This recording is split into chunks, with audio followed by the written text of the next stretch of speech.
Alright guys, today I want to show you the Ullman Devices double-ended screw starter, model number DE-2. This device is designed to hold screws at the end so that you can insert them one-handed and not need to hold it when you're trying to work on something either small or inside of a recess that you can't get both hands into. Here's the model.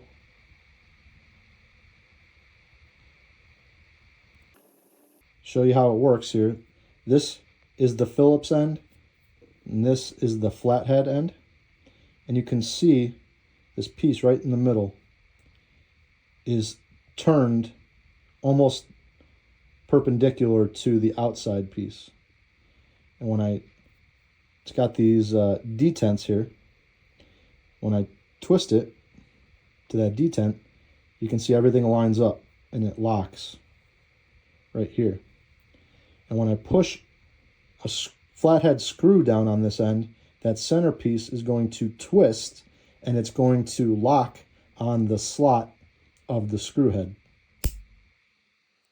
So you can see what happens there.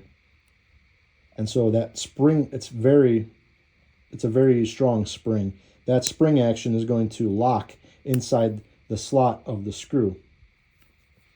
Similarly, on the Phillips head end, it's pointed so that it will fit inside the head of the Phillips head screws.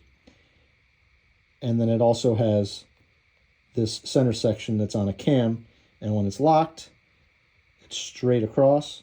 You put it inside of the head of the screw, and just pushing down the screw head onto the end of this screw starter, it's going to pop that spring out and it's going to twist.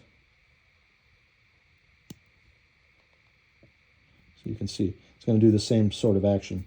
So are you guys like me, and it never seems to fail that right after you've finished working on something, a project, fixing something, whatever, you discover a tool that would have been extra handy had you known about it at the time? Years ago, I was working on my furnace, and I needed to get a screw started back a little ways from the front cover, and I couldn't get both hands in there.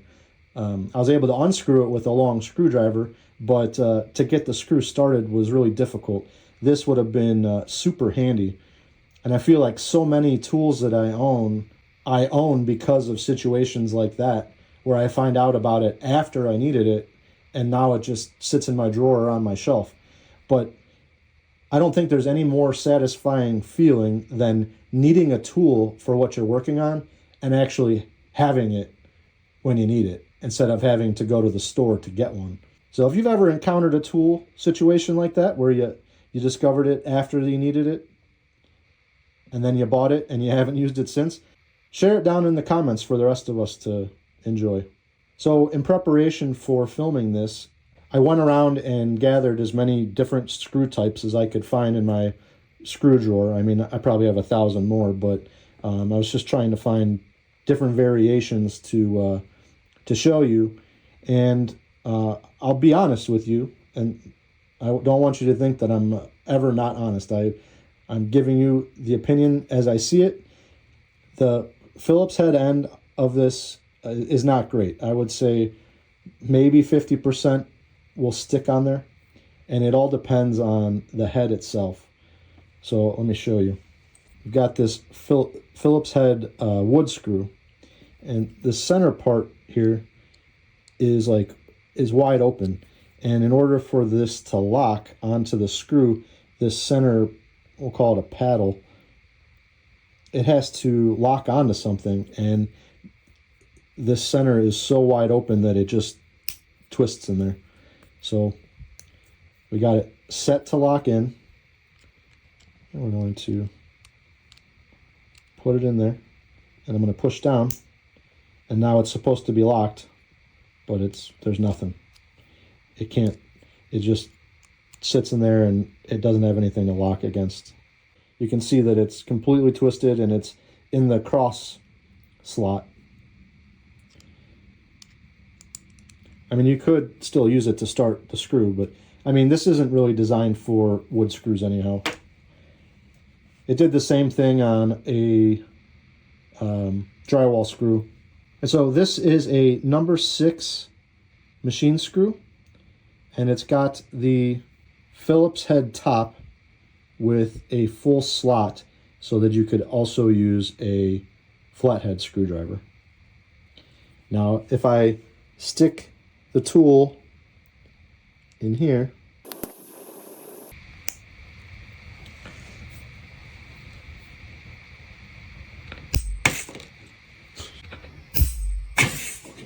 well,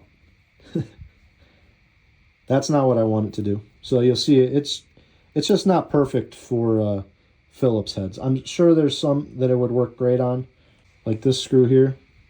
Now this one also has a flathead top and Phillips head, and it works fine. You can see that it's locked in there. Well, maybe you can see. But you can, if you can't tell, that centerpiece is locked onto the edge of the screw. But I could take that off, and on the flathead end,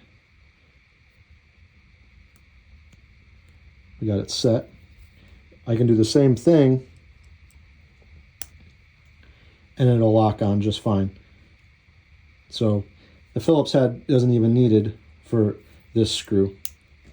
So I've got this small sheet metal screw, and the end of the tool, it won't even fit into this Phillips head. So, you know, it's just not going to work. This is the type of screw you would see on like a Ring doorbell, and it won't fit in there either. So I'm not promoting this for Phillips heads, but if you do have flathead screws, and this is a common flathead screw that you've probably seen before. This is from a wall outlet cover or a light switch cover, and it will lock onto this very well.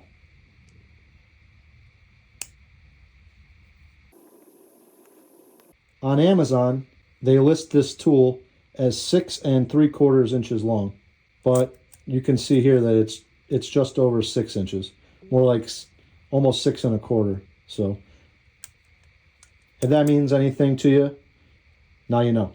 I know I come on here and I'm usually all for the tools that I'm promoting, but I've never actually needed this since I bought it. I needed it before I bought it, but now that I've got it, I haven't needed it for anything, and kind of disappointed to know that it doesn't really work well with the Phillips head screws, but the flathead works great. And you know, if I'm doing something with machine screws, which I feel like would be the majority of use cases for it anyway, it shouldn't be an issue. If you are looking for something like this, I hope that helped you out. I'll leave a link down in the description for this if you're interested. I also will leave a link for the flathead only version. And, you know, it is what it is. Not all tools are perfect. I'm sure there's plenty of cases where the Phillips head would come in handy, and, you know, maybe now you know what it can and can't do, and you'll say to yourself, I still need that. So if you enjoyed the video, don't forget to hit the thumbs up and subscribe, and I'll catch you on the next one. Thanks for watching.